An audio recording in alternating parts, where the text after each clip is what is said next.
Hello. तो काफी दिन बाद मैं ऐसा व्लॉग बना रहा हूँ, लेकिन तुम्हें मजा आएगा भैया।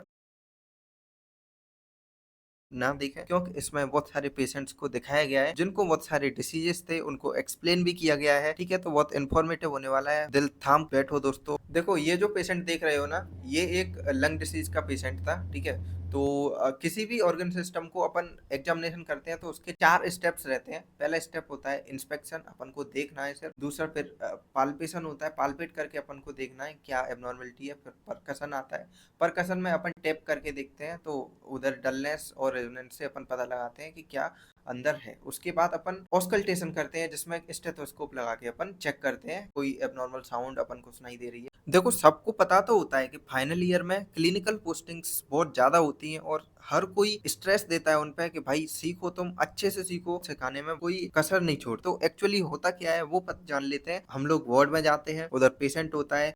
कोई भी पेशेंट पकड़ते हैं, जो भी टॉपिक होता है उस पेशेंट को डिफरेंशियल डायग्नोसिस बनाने का ट्राई करते हैं। ओके। तो बताओ एसपी, आज क्या सीखा? आज हमने ईसीजी से ईसीजी देख के क्यू वेव को देखते हुए पेशेंट को एंजाइना है या नहीं है उसको फाइंड करना सीखा। बहुत बढ़िया। और क्या क्या सीखा? वो सबसे मेन पार्ट था अभी मैंने बताया। तो आप भी ईसीजी में क्यू वेव देख के पेशेंट को एंजाइना है या नहीं है उसको फाइंड कर सकते हैं। बाकी ट्यूटोरियल के लिए लाइक एंड सब्सक्राइब करें। गाइस, अभी बहुत सारे लोगों को पता नहीं है कि मेडिसिन 3rd फ्लोर से सीढ़ियाँ कहाँ पे फाइंड करें। तो सबसे पहले आपने एक मेडिसिन विभाग में आना है, इस वाले गेट से। ठीक है, बाहर की इधर से फिर आपको सीधे चलते जाना है थोड़ा सा, और ये अग्नि निकास लिखा है, यही सीढ़ियाँ हैं, इसको पुश करना है और आपको देखो सीढ़ियाँ ही सीढ़ियाँ मिल जाएंगी। यहाँ से आपने सीढ़ियाँ उतरते जाना है, नहीं उतरना है तो आपने सीधे कूद जाना है। शाबाश। यहाँ से अपन सीधा अग्नि निकास नीचे ग्राउंड फ्लोर पर निकलेंगे। यहाँ से अभी अपन आएंगे गायनी वाला जो है ना, इधर सर्जरी है, देखो सामने सर्जरी से अपन को इधर आ जाना है।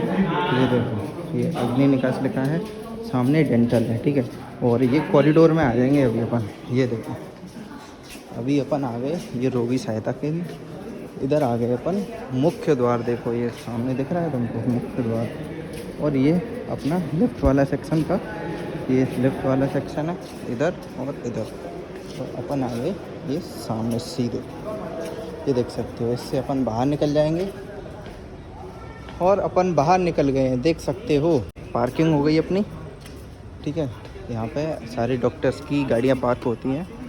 लेट्स गो गाइस, अब चलते हैं अपन हॉस्टल की तरफ। ठीक है, फिर आगे आगे आगे पीछे पीछे पीछे देखो गाइस, ट्रैफिक ही ट्रैफिक हो गया है यहाँ पे। अभी गाइस मैं तुमको 2 ऐसे पेशेंट दिखाने वाला हूँ क्रोनिक लिवर डिसीज के, जिनमें क्या सिम्टम आते हैं वो भी मैं तुम्हें बताऊंगा। तो ये देखो भाई, ये पेशेंट्स हैं। इनको जब हिस्ट्री ली इनकी, तो इनमें सिम्टम्स क्या क्या आ रहे थे वो मैं तुम्हें बता देता हूँ। जॉन्डिस, इची स्किन, फटीग, बहुत जल्दी थक जा रहे थे। जब हमने एग्जामिनेशन किया तो हमें एसाइटिस मिला, जॉन्डिस भी मिला। ठीक है, और तो क्रोनिक लिवर डिसीज होता क्या है? ये जो पेशेंट है क्रोनिक लिवर डिसीज, ये क्या होता है कि क्रोनिक लिवर डिसीज मतलब एक ऐसी प्रोग्रेसिव कंडीशन होती है जिसमें कि लिवर फंक्शन जो होते हैं वो डिटोरिएट करते जाते हैं, मतलब कम होते जाते हैं, वो कॉम्प्रोमाइज होते जाते हैं। तो उससे क्या होता है कि बहुत सारे सिम्टम्स आते हैं। तो ये इसके कॉजेस क्या हो सकते हैं? इसका कोई वायरल कॉजेस हो सकते हैं, जैसे वायरल हेपेटाइटिस बी एंड सी, ये सब हो गया।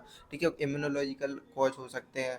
ठीक है, कोई कैंसर, कार्सिनोमा, ये मेलिग्नेंसी हो सकती है। ठीक है, या एल्कोहलिक भी हो सकता है। ठीक है, एल्कोहल जो अब्यूज करता है उनमें। ये स्टार्टिंग सेंट्रल एसाइटिस से होती है और इसकी एंड स्टेज होती है लिवर सिरोसिस, जो कि एक एंड स्टेज डिसीज है। इसमें सिर्फ लिवर ट्रांसप्लांट ही हो सकता है, उसके अलावा कुछ नहीं होता, और इसके बाद पेशेंट सिर्फ जाना ही है। तो भाई मैं तो देखते ही हैरान रह गया भाई, ऐसा भी हो सकता है। मैंने पता है पहली बार किसी क्रोनिक लिवर डिसीज पेशेंट को ऐसे देखा था। अप्रैल मई की जो गर्मियां होती है ना, ऐसी रहती हैं कि तुम्हारी स्किन भी जला दें और तुमको भी जला दें। भाई इसमें डायमंड कहाँ है? डायमंड का तो है। डायमंड पता है आदमी के देखने वाले के दिल में होता है, तो उसमें नहीं होता है। चलो एसपी, आज क्या सीखा? आज अपन ने सीखा था एक्सरे को कैसे रीड करना है। आपने कैसे नॉर्मल एक्सरे और एबनॉर्मल एक्सरे में डिफरेंस पता करना है, और पेशेंट को क्या पैथोलॉजी है उसका पता लगाना है। तो हाँ, उसके कुछ पॉइंट्स हैं। जल्दी लॉन्ग वीडियो आएगा इस टॉपिक पे। Like and subscribe. आज अपन ने सीखा था क्रोनिक लिवर डिसीज का पेशेंट था, तो उसका एग्जामिनेशन कैसे करना है वो सीखा। तुम्हें लगता होगा एमबीबीएस में आके तुम हवा नहीं भरवाओगे गाड़ी में तो ये तुम्हारी गलत फहमी है भाई। अच्छा। देखो जब तुम्हें डिपार्टमेंट में फ्री का सैनिटाइजर मिल जाए तो सैनिटाइजर पार्टी कर लेते हैं भाई, इतने फ्रस्ट्रेटेड हो जाते हैं मेडिको जो फाइनल ईयर स्टूडेंट्स हैं। तो देखो भाई सैनिटाइजर पे फ्रस्ट्रेशन निकाल रहे हैं। इंटरनेशनल भाई समर वेकेशन पे आपका क्या कहना है? दोबारा लगाया जाए, दोबारा दोबारा लगाया गर्मी जाए। को देखते हुए तो ऐसा ही 30 लगता दिन के लगाया जाए 2 बार। है। गाइस ये है यहाँ के बच्चों की डिमांड, मेडिकल स्टूडेंट्स की। इनको ये फिक्र नहीं है कि मरीज कभी भी बीमार हो सकता है। अभी तो फाइनल ईयर में, आगे चल के डॉक्टर साहब बनना है इनको। तो माय स्किन इज टर्निंग हम ब्रो। कौन सा ट्रीटमेंट कर रहे हैं भाई? नहीं तो आगे चल के तो करेंगे ना ट्रीटमेंट। तो समर वेकेशन नहीं लगाई जाए भाई, लग चुकी है अभी इनको। नहीं भाई, जरूरत है घिसने दो तो अच्छे से। टेम्परेचर तो बता, टेम्परेचर तभी तो इन्हें भाई, जीवन की टेम्परेचर सच्चाइयाँ 46 पता है, चलेंगी हाँ। कि कैसे संघर्ष किया जाता है, कैसे कैसे सफल हुआ भाई, जाता है। अपनी इंटरनेशनल ऑडियंस को भाई बता आज दो। अनसब्सक्राइब करूंगा भाई।